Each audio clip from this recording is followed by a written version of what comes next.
아버지, 그 돈이 있었으면서도 사업 실패하는 저를 지켜보기만 하셨다니 정말 이해가 안 됩니다. 저한테는 그냥 한 번도 기회를 주고 싶지 않으셨던 거잖아요. 오빠만 계속 도와주고 저는 아무것도 받을 수 없었어요. 아버지한테 저는 가족이 아니었나요? 저는 가족을 믿고 있었는데 아버지께서 이렇게까지 숨기셨다는 게 너무 실망스럽습니다. 이 돈이 우리를 이렇게까지 망가뜨릴 줄은 몰랐어요. 돈이 중요한 게 아니야. 내가 너희를 믿지 못한 게 아니라 그 돈 때문에 너희가 서로 싸울까봐 겁이 났던 거야. 그런데 지금 너희 모습이 내가 가장 두려워하던 그 모습이구나. 안녕하세요. 저는 광주에서 과일 가게를 운영하며 살아온 71세 박상철입니다. 젊은 시절에는 몸이 고단해도 가족을 생각하며 늘 힘을 냈습니다. 아내가 세상을 떠난 뒤 혼자 남아 자식 셋을 키우며 과일 가게를 지켰습니다. 그렇게 한 푼 두 푼 모으며 어렵게 자식들을 대학에 보내고 결혼까지 시켰습니다. 그러나 요즘은 마음이 편치 않습니다. 자식들이 자꾸 돈을 요구하는 일이 반복되면서 점점 지쳐갔습니다. 그러던 중 제 인생에 믿기 힘든 일이 찾아왔습니다. 바로 복권 당첨이었습니다. 하지만 그 당첨이 저와 가족 모두에게 축복이 아닌 새로운 갈등을 가져올 줄은 꿈에도 몰랐습니다. 오늘은 제가 어떻게 20억 원의 복권 당첨 사실을 숨겼고, 그로 인해 가족 간의 갈등이 발생했는지, 그리고 우리가 다시 화해에 이르기까지의 이야기를 들려드리고자 합니다. 제 이야기가 누군가에게 작은 깨달음이나 위로가 되었으면 좋겠습니다. 구독과 좋아요 눌러주시면 앞으로도 따뜻한 이야기를 나누는데 큰 힘이 됩니다. 저는 광주에서 나고 자라 평생을 시장에서 살았습니다. 젊은 시절 사람들로 북적이는 전통시장이 참 좋았습니다. 그곳에서 저는 과일 가게를 시작했고 꾸준히 노력하며 자리를 잡아갔습니다. 아내와는 20살 때 이웃마을에서 열린 축제에서 만났습니다. 첫눈에 마음을 빼앗겼고 어렵게 용기를 내어 말을 걸었던 기억이 아직도 생생합니다. 그 후 서로 편지를 주고받으며 가까워졌고 23살에 결혼을 결심했습니다. 결혼 후 우리는 작은 새방에서 신혼생활을 시작했습니다. 세상은 녹록지 않았지만 아내와 함께라면 어떤 고생도 두렵지 않았습니다. 새벽마다 도매시장으로 향하며 과일 상자를 나르고 한 푼이라도 아끼려고 끼니를 간소히 때우며 살았습니다. 그 시절 우리는 정말 가진 게 없었지만 손을 맞잡고 함께 웃던 시간들이 참 행복했습니다. 첫 아이가 태어나고는 모든 것이 달라졌습니다. 생활비가 부족해 더 많은 일을 해야 했고 아내는 집안일과 육아를 도맡아야 했습니다. 아내는 힘든 내색 없이 항상 밝게 웃어줬지만 이 시간이 지날수록 점점 야위어가는 모습이 눈에 보였습니다. 둘째 딸과 막내 아들까지 태어나면서 우리는 바쁜 일상 속에서도 아이들에게 더 나은 환경을 만들어 주기 위해 끊임없이 노력했습니다. 하지만 그런 아내가 어느 날 갑자기 몸이 아프다고 했습니다. 평소에 잔병치레 한 번 없던 사람이었기에 저는 대수롭지 않게 생각했습니다. 병원에 가보자는 제 말을 아내는 괜찮다고 웃으며 넘겼습니다. 그런데 이상한 기운이 들기 시작한 건 아내가 설거지를 하다가 갑자기 접시를 놓치며 쓰러졌던 날이었습니다. 급히 병원에 데리고 갔고 그곳에서 의사는 충격적인 말을 했습니다. 이미 암이 상당히 진행된 상태입니다. 라는 한마디가 제 머릿속을 하얗게 만들었습니다.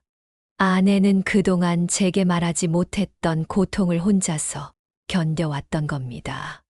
아이들 키우느라 고생하는 당신한테 짐이 되고 싶지 않았어. 그 말에 제 가슴이 무너졌습니다. 아내는 병원 치료를 받기 시작했지만 상태는 빠르게 악화되었습니다. 저는 그제야 얼마나 그녀에게 의지하고 있었는지를 깨달았습니다. 아내는 마지막까지 아이들 걱정을 놓지 않았습니다.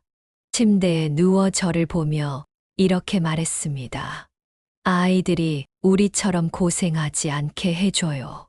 당신이라면 잘할 수 있을 거야.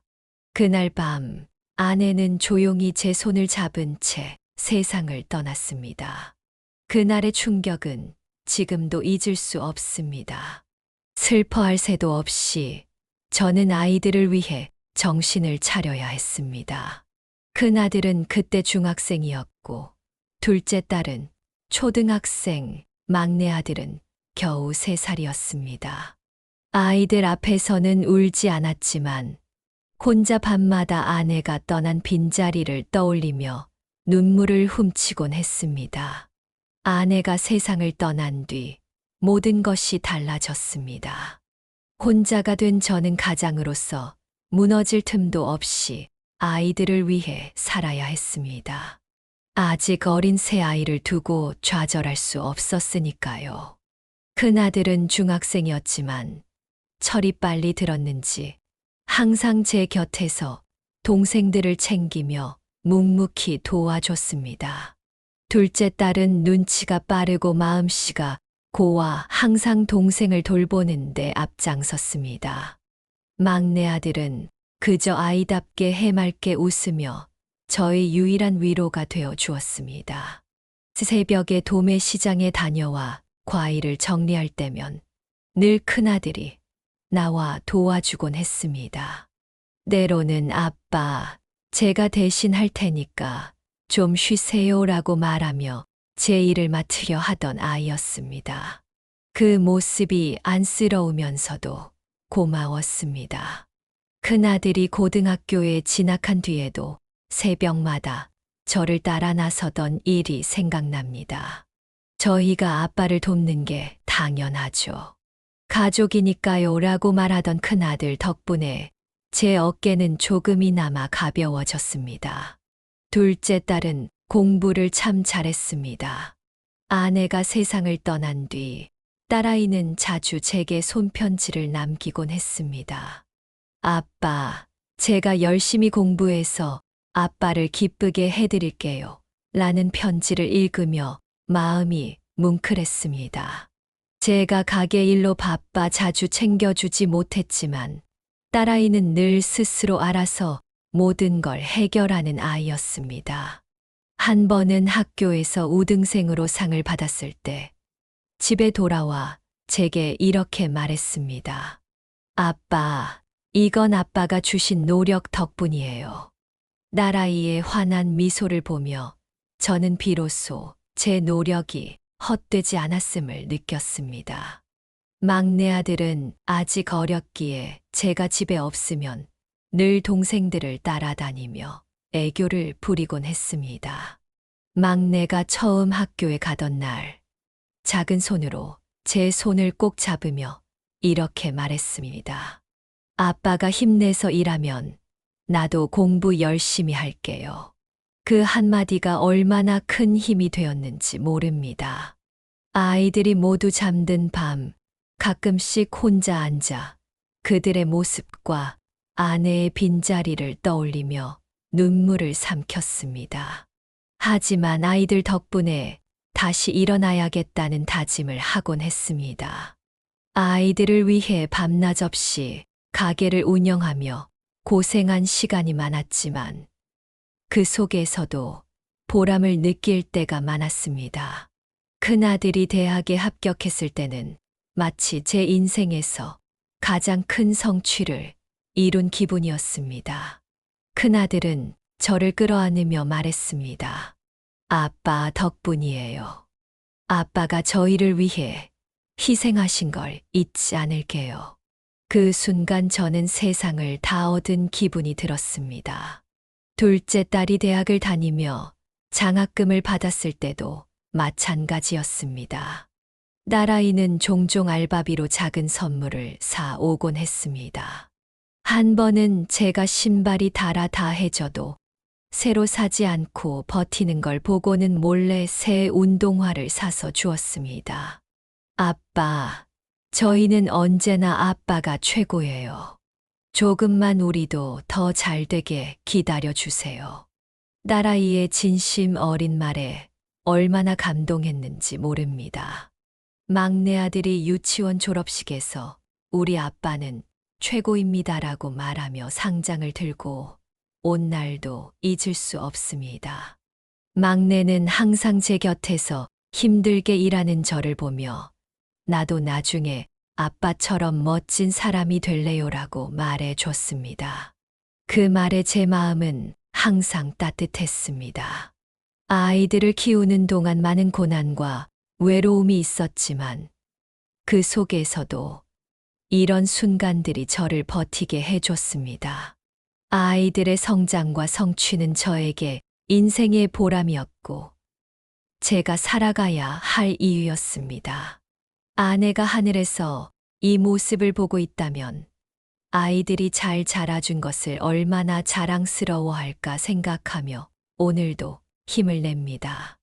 아이들이 자라면서 그동안 쌓아온 가족의 추억과 보람은 점점 다른 형태로 변해갔습니다. 각자의 삶이 바빠지고 제게 의지하던 모습은 사라지면서 저는 점차 자식들과의 거리가 멀어지는 것을 느꼈습니다. 큰아들은 대학을 졸업하고 대기업에 입사했습니다. 회사 일에 치여 바빠지는 그의 모습이 자랑스럽기도 했지만 점점 저와의 시간이 줄어드는 것을 보며 마음 한편이 허전했습니다. 처음에는 주말마다 집에 와서 함께 밥을 먹으며 이런저런 이야기를 나누곤 했습니다. 아빠, 이번 프로젝트만 끝나면 한동안 쉴 수 있을 것 같아요. 그런 말을 들으면 마치 옛날로 돌아간 것처럼 느껴졌습니다. 하지만 점점 일이 많아지고 결혼까지 하면서 그는 아예 집에 발길을 끊었습니다. 결혼식 이후부터는 저를 찾아오는 횟수가 손에 꼽을 정도로 줄어들었습니다. 아빠, 요즘 회사 일이 너무 바빠요. 대신 다음번에 꼭 찾아뵐게요. 그런 전화를 받을 때마다 마음 한구석이 쓸쓸했지만 자식이 잘 살기 위해 바쁘다는 사실을 이해하려 애썼습니다. 둘째 딸은 졸업 후 서울의 한 고등학교에 교사로 발령받았습니다.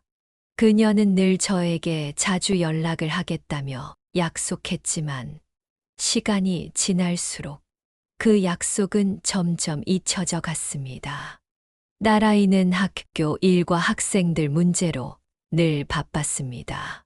가끔 전화를 걸어도 아빠, 지금 학부모 상담 중이에요. 나중에 다시 전화할게요라며 끊는 일이 잦아졌습니다. 어느 날은 제가 직접 딸아이를 찾아가 보겠다고 말했지만 그녀는 아빠, 여긴 제가 사는 공간이에요.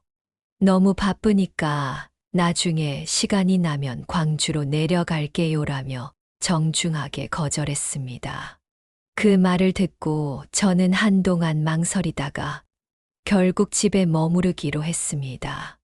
딸이 부담스러워하는 걸 원하지 않았기 때문입니다.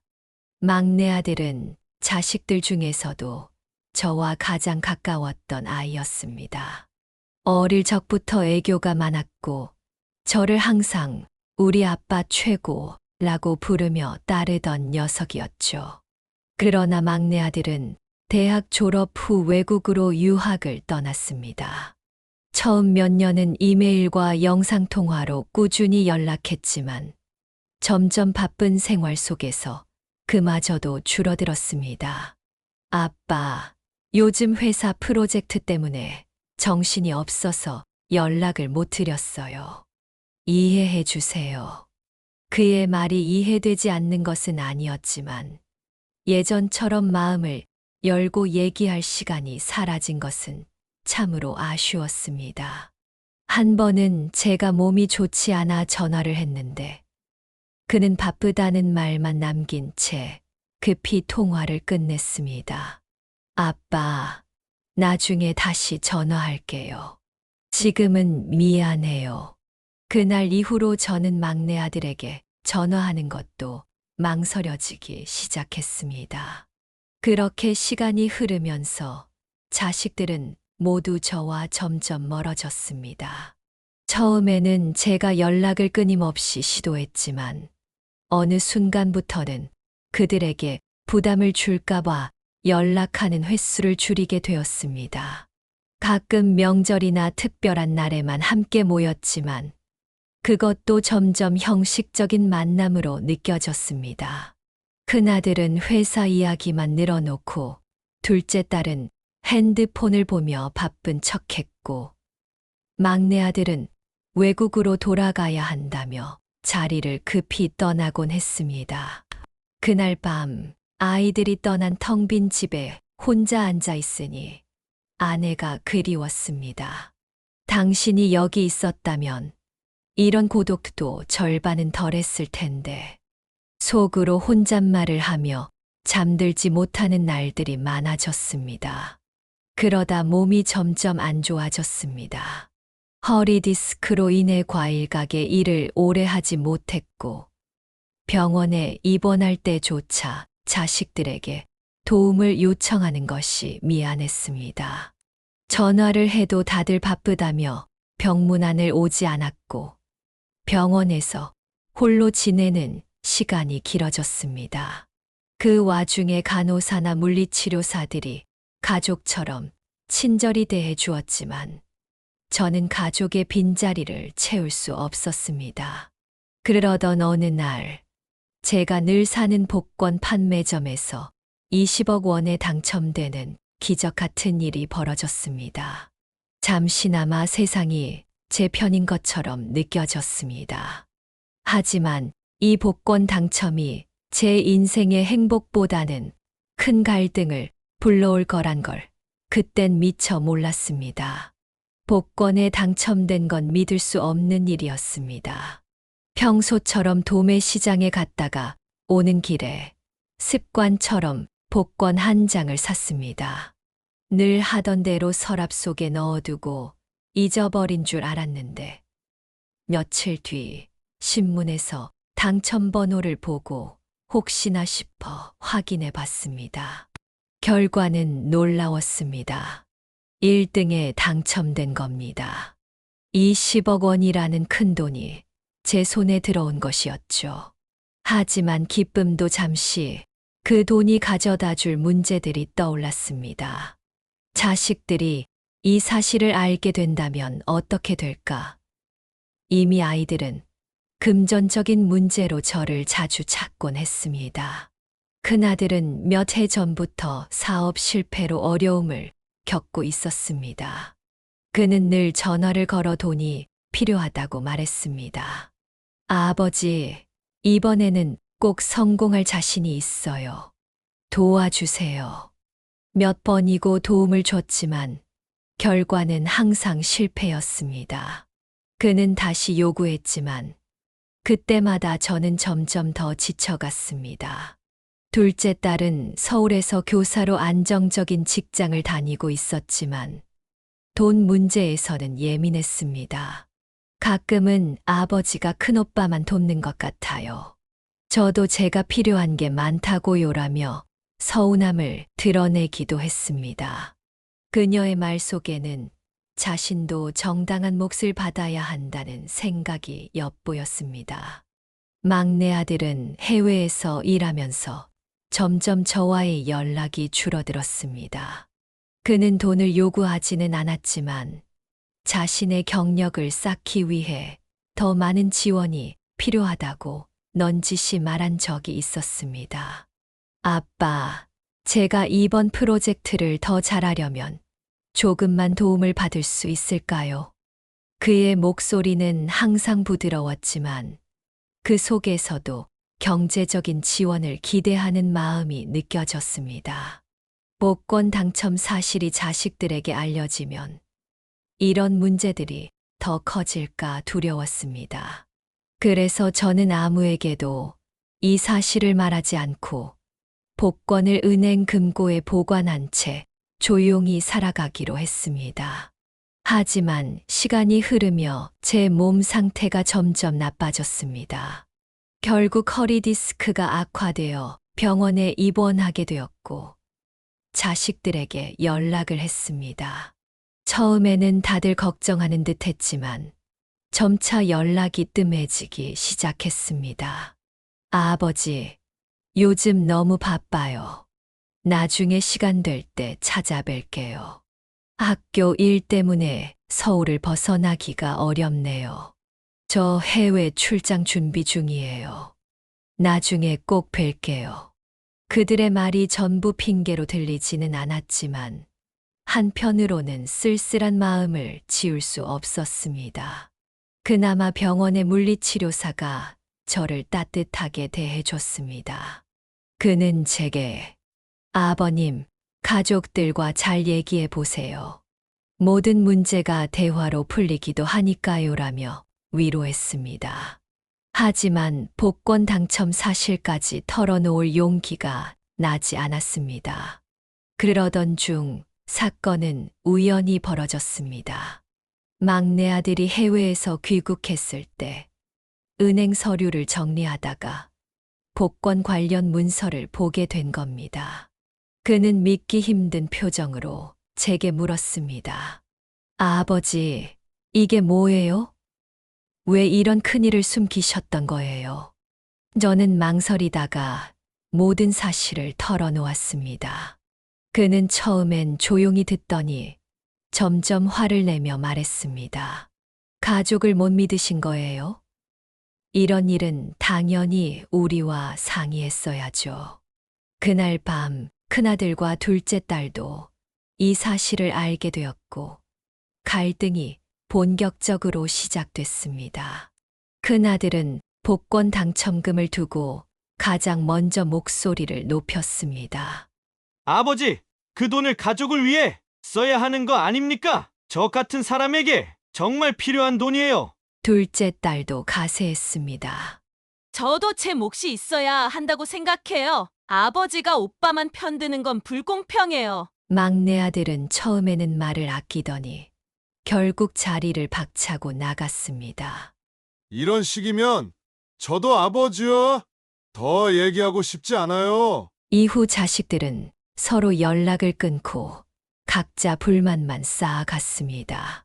큰아들은 변호사를 찾아가 상속 분배를 논의하기 시작했고, 둘째 딸은 돈을 공평하게 나누지 않으면 법적 조치를 하겠다고 경고했습니다. 막내 아들은 연락조차 끊어버렸습니다. 그날 이후 가족은 서로를 점점 더 멀리하게 되었습니다. 자식들과의 갈등은 날이 갈수록 더 깊어졌습니다. 복권 당첨 사실이 밝혀진 이후 자식들은 각자 자기 주장만 내세우며 서로를 탓하기 시작했습니다. 특히 큰아들은 가장 강하게 불만을 표출했습니다. 아버지, 이 돈이 가족을 위해 쓰여야 하는 건 당연한 거 아닙니까? 저한테 조금만 일찍 도와주셨더라면 사업이 이 지경까지 오지 않았을 거예요. 그의 말에는 오랜 서운함이 깔려 있었습니다. 그러나 그 말이 제게는 큰 짐처럼 느껴졌습니다. 내가 너한테 도움을 준 게 몇 번인데 그게 결국 실패로 돌아갔잖아. 그래서 이번엔 신중하고 싶었다. 제 말을 들은 큰아들은 냉소를 지으며 답했습니다. 결국 저를 믿지 못하셨다는 거잖아요. 아버지도 가족을 버린 거라고요. 둘째 딸은 다른 방향으로 불만을 드러냈습니다. 아버지, 오빠가 계속 돈을 가져가는 건 말이 안 돼요. 그동안 저는 아버지 곁에서 아무 말도 하지 않았는데 정작 제가 필요할 땐 한 번도 도와주시지 않았잖아요. 저는 딸의 말에 할 말이 없었습니다. 사실 그녀가 묵묵히 교사로 일하며 자립한 것이 자랑스러웠지만 그것이 오히려 그녀에게 서운함으로 남았던 모양입니다. 미안하다. 내가 너의 고생을 너무 당연하게 여겼던 것 같다. 그런데 지금은 서로 싸울 때가 아니잖니. 그러나 딸은 고개를 저으며 말을 끊었습니다. 싸우자는 게 아니에요. 그냥 공평하게 해달라는 거예요. 오빠처럼 특별 대우받는 사람은 없어야죠. 막내 아들은 오히려 처음에는 중립을 지키는 듯 했습니다. 그러나 시간이 흐를수록 그의 불만도 터져 나왔습니다. 아버지, 복권 당첨된 돈이 가족에게 알려지지 않았다는 게 제일 실망스러워요. 우리가 가족으로서 믿음을 주지 못한 건가요? 그의 말은 다른 자식들과는 조금 달랐습니다. 그는 돈보다는 신뢰의 문제를 더 크게 느끼는 것 같았습니다. 하지만 그런 그의 태도는 오히려 형제들과의 갈등을 심화시켰습니다. 결국 셋은 서로 다른 방식으로 복권 당첨금을 요구하거나 그것을 둘러싼 분쟁에 뛰어들었습니다. 큰아들은 아예 변호사를 찾아가 법적으로 당첨금을 나눠야 한다고 주장했습니다. 이건 우리 가족의 권리입니다. 법으로라도 분명히 하겠습니다. 둘째 딸은 가족 모임에서 폭발하듯 소리를 질렀습니다. 왜 저희가 이런 식으로 싸워야 하는 거예요?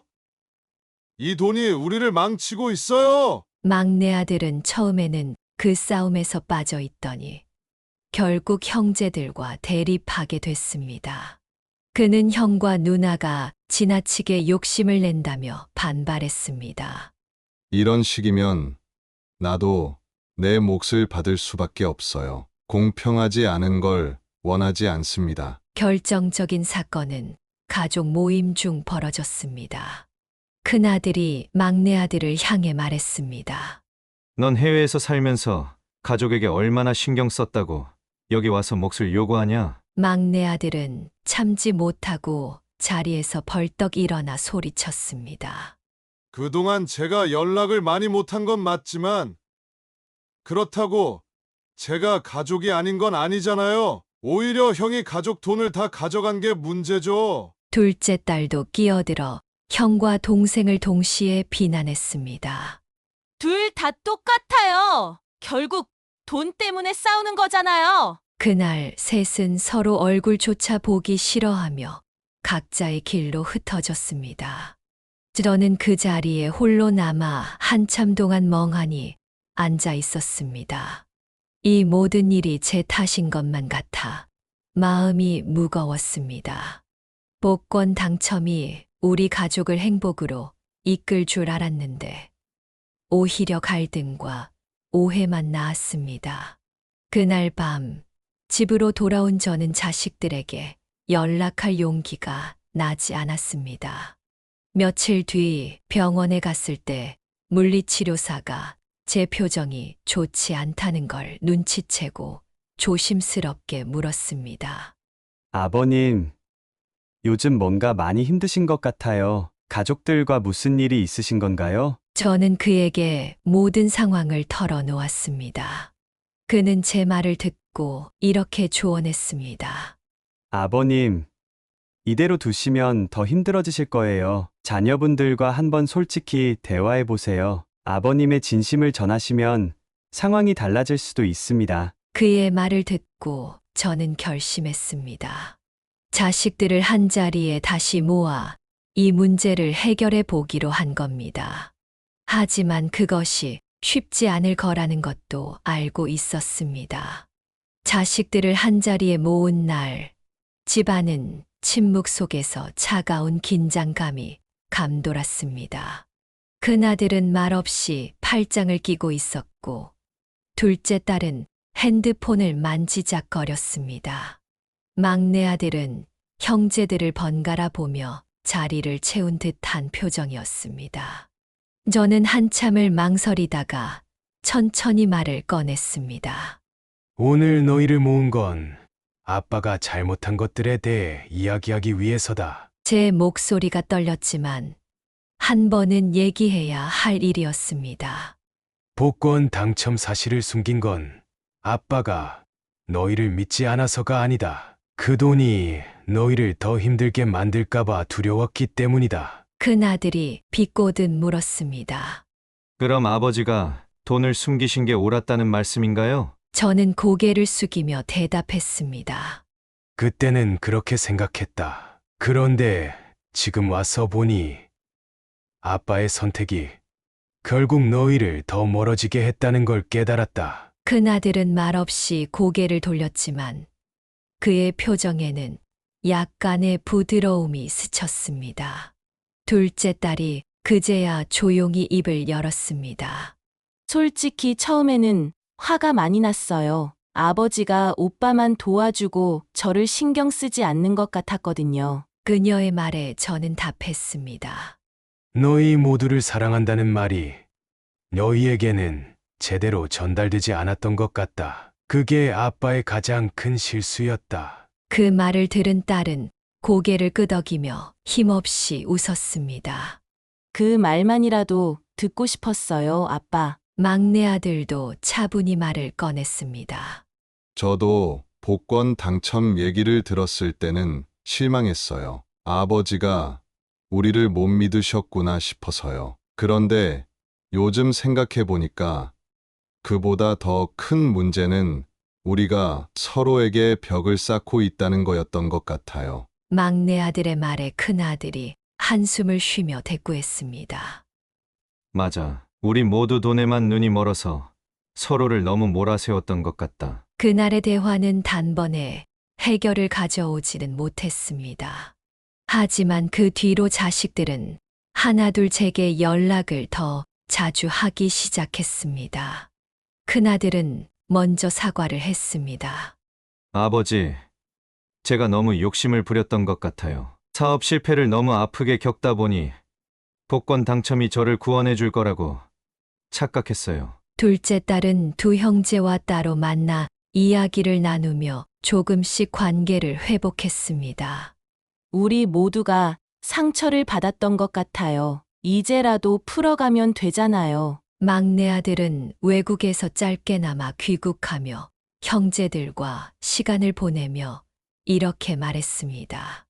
가족이니까 천천히 이해하면 돼요. 서두르지 않아도 괜찮아요. 그렇게 조금씩 마음이 풀리기 시작한 후 우리는 복권 당첨금을 가족 공동의 자산으로 쓰기로 합의했습니다. 큰아들은 자신의 사업을 다시 시작하며 둘째 딸과 막내 아들에게 감사의 뜻을 전했습니다. 이번엔 정말 잘 해볼게. 너희가 도와주는 만큼 꼭 성공해서 보답하겠다. 둘째 딸은 안정된 생활을 위해 일부 지원받아 집을 마련하며 말했습니다. 이제는 우리 모두가 서로를 위해 뭘 할 수 있을지 고민해 봐야겠어요. 막내 아들은 해외에서 창업 아이디어를 실행하기 위해 필요한 자금을 활용했고 그 과정에서 형제들이 서로 도움을 주기로 했습니다. 가족 전체의 관계도 개선되기 시작했습니다. 우리는 매달 한 번씩 만나는 시간을 정했고 명절이나 특별한 날에는 꼭 모이기로 약속했습니다. 한 번은 큰아들이 이렇게 말했습니다. 아버지, 이번 명절에는 제가 음식을 준비할게요. 아버지는 쉬고 계세요. 둘째 딸이 웃으며 덧붙였습니다. 그럼 저는 설거지 담당이네요. 막내가 도울 거지? 막내 아들이 환하게 웃으며 대답했습니다. 당연히 같이 해야죠. 이제는 우리 셋이 힘을 합치면 뭐든지 할 수 있을 것 같아요. 그날 이후 우리 가족은 예전보다 더 가까워졌습니다. 서로의 다름을 인정하고 천천히 맞춰가는 과정에서 진정한 화해를 이루었습니다. 어느 날 자식들이 모여 웃고 떠드는 모습을 보며 저는 혼자 생각했습니다. 아내가 살아있다면 이 모습을 얼마나 기뻐했을까. 그 순간만큼은 제 인생에서 가장 큰 복권 당첨이 바로 우리 가족이라는 걸 깨달았습니다. 자식들과의 갈등을 겪으며 힘들었던 시간도 많았지만 지금은 그 모든 것이 오히려 우리 가족을 더 단단하게 만들어 주었다고 생각합니다. 복권 당첨금은 처음에는 축복 같았지만 갈등과 오해를 불러온 시련이기도 했습니다. 하지만 그 돈 덕분에 우리 가족은 진짜 중요한 것이 무엇인지를 깨달았습니다. 지금은 자식들이 자주 저를 찾아오고 서로 힘이 되어 주는 모습의 마음이 참 따뜻합니다. 큰아들은 사업을 차근차근 다시 시작하며 가족의 도움에 고마움을 표현합니다. 둘째 딸은 안정된 생활을 위해 노력하면서도 형제들과 연락을 자주 주고받으며 서로 의지하고 있습니다. 막내 아들은 해외에서 새로운 도전을 이어가며 저와도 꾸준히 연락을 하고 형제들끼리도 더 가까워졌습니다. 한 번은 막내 아들이 이런 말을 하더군요. 아빠, 우리 가족은 다를 거예요. 이제는 절대 돈 때문에 싸우지 않을 거예요. 가족이 가장 중요하다는 걸 알았으니까요. 그 말을 들으니 그동안의 고생이 다 보상받는 기분이었습니다. 제가 이번 이야기를 통해 전하고 싶은 건 간단합니다. 가족이라는 울타리가 흔들릴 때는 서로의 마음을 들여다보는 노력이 필요합니다. 갈등이 아무리 커 보여도 마음을 열고 대화하면 조금씩 길이 보이기 마련입니다. 여러분도 혹시 가족과 갈등을 겪고 있다면 먼저 솔직하게 대화를 시도해 보세요. 때로는 내가 먼저 손을 내미는 용기가 모든 걸 바꿀 수 있습니다. 제가 그랬던 것처럼요. 오늘 제 이야기를 들어주셔서 정말 감사합니다. 오늘 들려드린 이야기의 주인공은 박상철님입니다. 아내 없이 새 아이를 키워내며 삶의 고난을 헤쳐왔던 상철님은 복권 당첨이라는 예상치 못한 행운 속에서도 가족 간의 갈등을 겪으며 힘겨운 시간을 보냈습니다. 하지만 결국 진심 어린 대화를 통해 화해의 길을 찾고 서로를 이해하며 가족의 소중함을 되찾을 수 있었습니다. 이 사연은 단순히 복권 당첨과 갈등의 이야기가 아닙니다. 가족이라는 이름이 어떻게 우리 삶의 중심이 될 수 있는지를 보여주는 이야기였습니다. 여러분은 어떻게 느끼셨나요? 비슷한 경험을 하셨거나 공감 가는 부분이 있다면 댓글로 여러분의 생각을 나눠주세요. 구독과 좋아요는 저희 채널에 큰 힘이 됩니다. 앞으로도 더 많은 분들과 가족의 소중함과 삶의 이야기를 나눌 수 있도록 노력하겠습니다. 따뜻한 위로와 공감이 가득한 이야기를 계속 들려드릴게요. 감사합니다.